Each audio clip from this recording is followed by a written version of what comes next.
Minta permudah aja deh sama Allah gitu, kalau kita bisa dan kita kuat bawa anak. Aku pengen ibadahnya fokus gitu, seenggaknya dia nggak nangis, bener-bener marah-marah, terus habis itu bener-bener yang gue capek karena di saat itu gue nggak bisa sholat.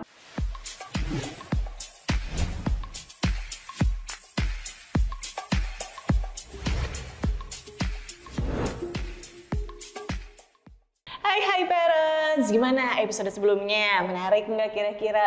Atau menyentuh hati nggak kira-kira? Nah, jadi setiap episode kita itu akan beda-beda ceritanya karena narasumbernya juga berbeda-beda. Bisa jadi pas kalian nonton itu pas lagi episode expert atau pas episode dari parentsnya yang bercerita tentang pengalaman hidup. Nah, kali ini Bu Putih juga sudah dengan salah satu parents yang akan bercerita nih perjalanan di dalam salah satu hidupnya gitu. Setiap orang punya perjalanan dalam setiap anak tangga yang dilalui. Nah, kali ini Bu Putih mau cerita bareng Echa.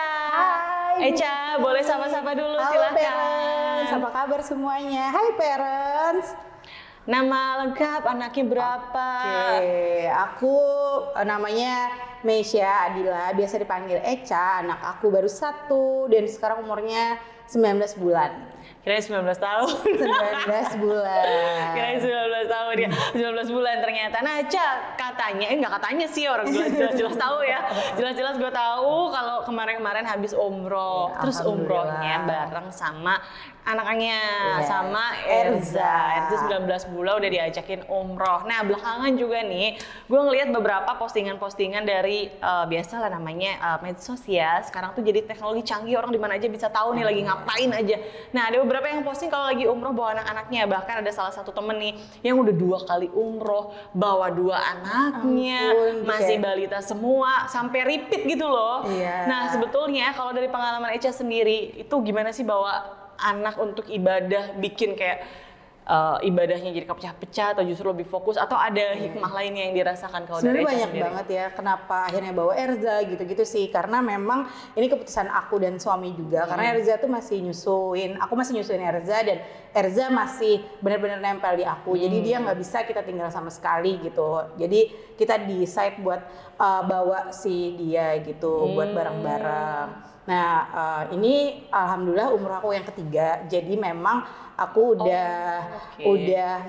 sebelumnya udah merasakan gimana fokus ibadah gitu. Jadi di yang umroh ini aku udah turunkan ekspektasi, mungkin ibadah aku nggak akan sefokus biasanya gitu sih. Oh, tapi kan berarti lo udah pernah 2 kali sebelumnya umroh sebelumnya ya, jadi at least udah tau lah gitu kondisi di sana kayak gimana, benar. terus kayak crowdnya kayak gimana, terus gimana titik-titik kayak waktu ibadahnya gitu. Nah, tapi sebetulnya kalau buat orang-orang yang masih baru pertama kali ini pengen gitu ngajakin anaknya, itu kira-kira apa nih saran dari Echa sendiri? Sebenarnya adalah yang penting itu kita mempersiapkan diri dan turunkan ekspektasi sih menurut gue. Karena kalau misalnya kita udah kayak, masih bisa kok dengan bawa anak kita sholat ke masjid dengan ngelupain gitu, mungkin anak kita rewel apa-apa, itu mungkin ada dari pribadi masing-masing. Tapi menurut gue turunkan ekspektasi aja sih tiap pas berangkat bareng anak gitu. Mungkin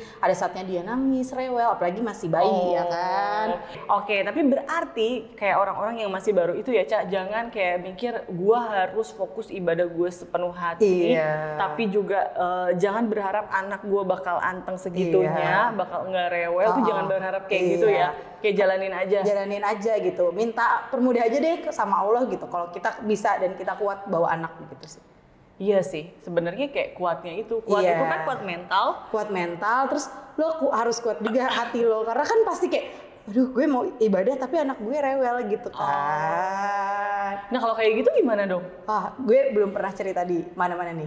Ada satu titik di mana anak si Erza ini benar-benar tiap sholat nangis. Jadi dia ada di mana posisinya ketika lo sholat? Di samping gue, entah di samping atau di depan gue ya. Tapi karena dia merasa mungkin di sana banyak banget orang-orang gitu kan. Itu yang gue skip banget buat afirmasi dia kalau di sana banyak orang-orang. Dan ternyata di sana kan mungkin orang ngeliatin gitu-gitu, gemes gitu kan intinya sama dia, sayang gitu. Karena di sana anak tuh pokoknya disayang banget, kayak dikasih coklat, dicium tiba-tiba gitu-gitu. Itu tuh hal yang memang benar-benar biasa di sana karena mereka juga biasa bawa anak kan. Nah terus habis itu di satu itu gue masih di Madinah posisinya waktu itu baru awal-awal. Kok gue nggak bisa fokus ya ibadah gue gitu. Tiap gue bawa Erza dia nangis terus gue harus gendong gitu kan. Terus habis itu gue mungkin itu emang terus habis itu gue ke kamar terus habis itu gue nangis ke suami gue. Aku pengen ibadahnya fokus gitu. Seenggaknya dia nggak nangis gitu kan.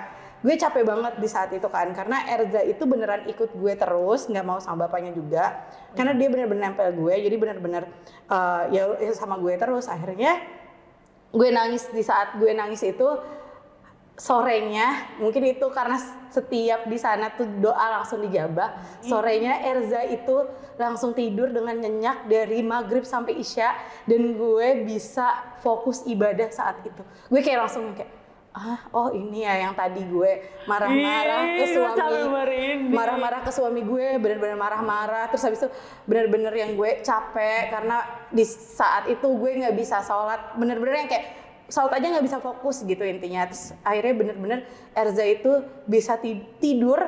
Dia biasanya di saat jam itu tuh dia nggak tidur. Di saat itu tuh dia tidur dari maghrib sampai isya. Dan gue bener-bener bisa sholat ibadah sampai habis isya baru dia bangun ketika gue udah keluar dari masjid. Jadi posisi di dalam masjid dia tidur? Kita biasanya kalau sholat karena gue bawa stroller biasanya gue di luar karena biar dia di samping gue di stroller gitu. Jadi ya udah. Jadi ya dia tidur aja di stroller. Oh gitu, ya ampun merindingnya kalau di sana langsung dijawab banget ya. Iya bener-bener. Dan kayak setelah diluapkan semuanya, terus mungkin ya, dia udah melewati satu fase. Fase yang mungkin lebih sulit daripada sebelum-sebelumnya menurut gue jadi gitu kayak, kan. Udah lewat nih di ujian ini berarti udah kayak cobaannya dihentikan dulu, dikasih kemudahan untuk ibadah selanjutnya gitu. Nah tapi kalau dari segi misalnya capeknya gitu loh, maksudnya kan kayak kita aja sebagai orang dewasa, kita kan ibadah terus ada di satu tempat dengan kegiatan yang cukup banyak ya, meskipun kegiatannya bukan ya kayak outdoor, lu harus lari, lu harus ke sungai kayak gitu, tapi kan capek nih. Kalau dari anak sendiri gimana nih? Sebenarnya mungkin dari kondisi masjidnya juga nggak enak juga sih. Kalau di Madinah dia bisa main-main ya udah di halaman masjid gitu kan. Gue biasanya sholatnya lebih milih di halaman masjid gitu. Jadi dia bisa main, kadang juga ada yang nyamperin anak-anak orang luar gitu. Tapi ya emang dia lebih senang aja kalau di luar gitu. Terus habis itu biasanya dia main, ada ngejar-ngejar burung atau apa gitu sih. Dia lebih senang aja kalau main di outdoor. Mungkin dia usianya waktu kemarin tuh masih 17 bulan menuju 18 bulan gitu. Jadi memang dia senang aja main dengan pas dia lari-lari gitu-gitu, gue biarin aja. Biasanya pakai yang ini loh, pakai tali tangan itu biar dia nggak jauh aja dari gue. Oh itu wajib banget pakai tali tangan itu? Ya, menurut gue dari kalau bayi ya kita kan nggak tahu ya, tiba-tiba dia lari kemana kita sholat gitu kan. Oh dalam posisi kita juga lagi ibadah gitu. Nah terus kalau misalnya tipsnya nih buat teman-teman mungkin parents semuanya yang mau bawa anaknya gitu, ada nggak sih sebetulnya kayak usia ideal atau dari kecil tuh udah bisa banget diajak asalkan kita apa gitu? Kalau dari Echa apa tipsnya? Kalau gue sih ngelihatnya mereka dari di sana aja banyak bayi-bayi yang masih digendong gitu-gitu tuh udah dibawa gitu. Bahkan orang Indonesia juga banyak banget yang bawa bayi itu udah dari kecil banget. Jadi kayaknya kondisi ideal mungkin umur ideal nggak ada kali ya, itu terserah dari orang tuanya juga. Kira-kira udah siap nggak bawa anaknya buat kesana gitu. Kalau masih kecil banget digendong berarti saat ibadah? Iya digendong. Kebetulan Erza juga gue gendong sih selama beribadah. Kecuali kalau ke masjid tuh biasanya kita pakai stroller. Tapi kalau misalnya untuk umrohnya ngambil mikah terus umroh itu dia digendong sama gue. Pas umrohnya digendong? Iya digendong. Capek ya Syai? Lumayan ya, berkilo-kilo kayak bawa karung beras itu Lah itu gantian? Gantian, karena waktu umroh pertama memang kita niatin buat emang bener-bener jalan. Yang sebenarnya kalau tawaf mungkin lebih nggak capek ya menurut gue dan suami. Kalau lebih capek itu di sa'inya gitu. Ya itu intinya minta berdoa aja lah banyak-banyak, kuatin, permudah. Terus habis itu biasanya kalau udah capek stop minum air zam-zam gitu sih. Jadi kayak benar-benar alhamdulillah ya selama sampai sa'i itu kita nggak capek sama sekali, pas sampai kamar baru berasa capeknya. Kayak soalnya lagi ibadah dan kayak menikmati aja sih ya si prosesnya itu. Iya, Ca, tapi nih kalau sebetulnya Ca sendiri ya dengan suami, pertimbangannya itu apa sih yang paling kuat yang bikin kayak gue harus ngajakin anak gue nih gitu? kan dia masih kecil gitu, maksudnya kayak kalau memang mau membuat memori gitu kan kemungkinan besar pasti ingat, tapi kan nggak sepenuhnya gitu, tapi ada hal lain yang bikin kayak sebenarnya karena Erza memang nempel banget ke gue, jadi emang ya udah emang harus dibawa. Terus habis itu nyokap gue udah nggak ada yang jaga, terus juga habis itu nyokapnya suami gue juga jauh gitu loh, jadi memang kalaupun ditinggal ke mertua gitu itu kayaknya juga Erza akan nangis-nangis gitu, karena dia ditinggal sama gue aja, kayak misal gue kerja sampai malam itu kalau nggak ada tidur, nggak ada gue tuh dia nangis sih gitu. Jadi harus dibawa mau nggak mau. Jadi harus dibawa sih. Secara hitung-hitungan nih pasti yang akan di apa ya, maksudnya kayak orang-orang wah gila nih, tapi gue harus nyiapin budget banyak nih. Nah kalau tipsnya dari Echa sendiri gimana? Apa harus kayak ya lo harus persiapin lo nabung kayak gini atau gimana itu dari kapan? Untungnya nih Erza itu belum 2 tahun, jadi dia bayarnya itu nggak full guys, jadi bayarnya itu bener-bener nggak sampai 10%, nggak sampai kayaknya, iya kecil banget bayarnya. Oh oke, itu berarti untuk di bawah 2 tahun, di atas 2 tahun udah full? Udah full, karena dia akan dapet seat di pesawat juga kan gitu. Tips-tipsnya saat kayak perjalanan tuh apa aja nih?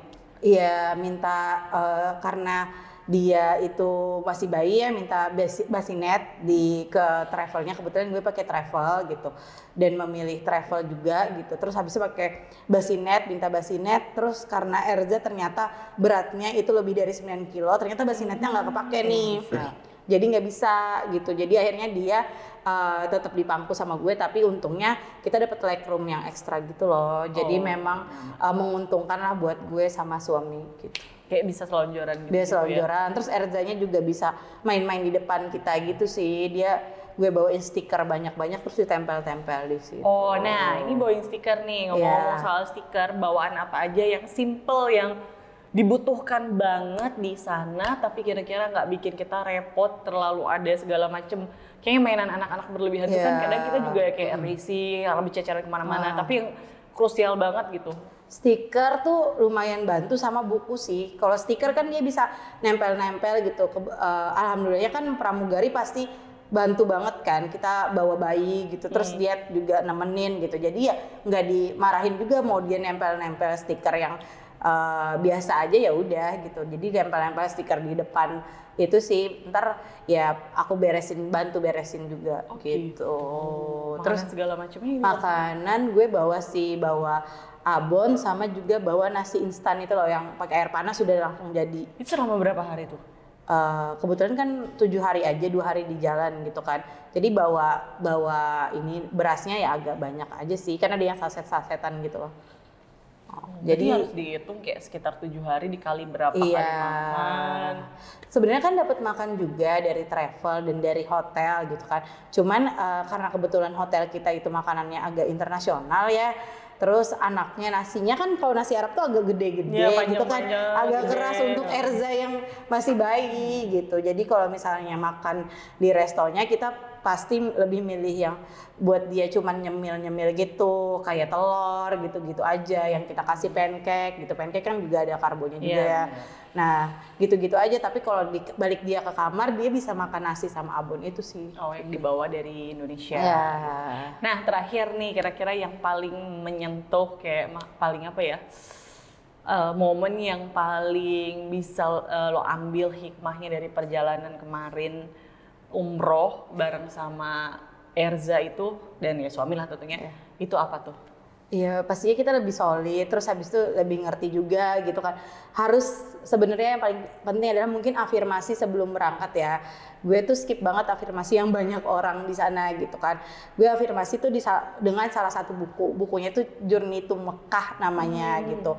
Nah kalau misalnya kalian mau umroh sama bayi, mungkin buku ini bisa jadi afirmasi kalian ke bayi ini, ke bayi atau anak kalian gitu. Itu ceritanya adalah sama kayak gue, jadi bapak ibu sama anak cowok satu yang pergi ke Mekah buat ibadah umroh gitu. Ada Ka'bah, ada air Zam-Zam, semuanya lengkap banget di situ. Tapi gue skip dengan ngasih tahu Erza kalau itu ada orang-orang yang banyak gitu. Jadi dia agak shock juga dengan orang yang banyak banget di sana gitu. Tapi ketika dia waktu diajakin umroh pertama kali, maksudnya umroh untuk ngambil mikat ibadahnya bener-bener umroh di Ka'bah, dia alhamdulillah waktu itu tengah malam kan, jadi dia tidur, terus habis itu tapi habis kita mau sholat, habis tawaf itu dia bangun dan ngelihat Ka'bah dan dia itu langsung bilang, ibu itu Ka'bah, kata dia gitu. Jadi dia udah tahu itu Ka'bah. Jadi kebetulan teman-teman di travel kaget loh, kok Erza tahu itu Ka'bah? Ya karena gue udah kasih tahu nih kalau ini tuh kita mau ke Ka'bah. Jadi dia harus pintar di perjalanan, harus pintar makannya dan lain-lain gitu sih. Jadi mungkin gue ngerasa alhamdulillah sih dimudahin Allah aja buat jalan bareng-bareng bertiga. Terus bener-bener kita nggak ada nenek, nggak ada bawa siapa-siapa ya, beneran cuman gue sama suami dan Erza doang sih. Gitu. Oke, terakhir ke situ aja mau saya thanks buat suami atau buat Erza atas perjalanan kemarin atau ada pesan yang mau disampaikan? Oke, terima kasih buat Ayah sama Erza udah kerja sama banget selama perjalanan kemarin umroh. Senang banget kita bisa sama-sama ibadah, terus habis itu bisa sama-sama ngelaluin, walaupun kita bertiga tahu pasti capek banget rasanya, perjalanan yang panjang, harus naik pesawat, kereta, terus habis itu lanjut ibadah terus, habis itu tapi kita tetap kerja sama dan sabar intinya melalui tiap ibadahnya. Oke, terima kasih Echa. Terima kasih Bu ceritanya Budi. karena mungkin ada banyak banget parents di sini juga yang punya rencana pasti gitu, termasuk aku juga gitu punya rencana untuk sama anak-anak segala macam, butuh pencerahan apa aja yang harus dipersiapkan segala macam, termasuk untuk segi finansialnya gitu harus disiapkan juga di sana seperti apa. Kayak ujian-ujian yang dilalui di sana seperti apa. Terima kasih untuk para semuanya yang sudah menyaksikan. Sampai ketemu lagi di Jadi Ceritanya.